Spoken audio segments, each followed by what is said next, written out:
Новый военный конфликт назревает в Карибском море. Военные США наносят мощные удары по морским судам наркоторговцев Венесуэлы. При последней атаке погибли как минимум трое. Это подтвердил министр обороны США, а агентство Reuters подсчитало, что это уже 15-й удар американских военных по кораблям в Карибском заливе. Ранее Трамп заявил, что США будут убивать наркоторговцев, которые завозят наркотики в Штаты. И хотя о прямом военном столкновении в Белом доме не говорят, президент Венесуэлы Николас Мадуро запросил военную помощь у Китая и Ирана. А пресс-секретарь Дмитрий Песков сообщил, что Москва поддерживает связь с венесуэльскими друзьями. Такова была его цитата.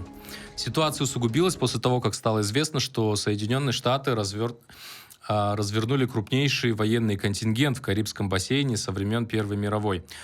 Сообщается, что Штаты планируют перебросить туда 8 военных кораблей, 3 амфибии и 1 подводную лодку.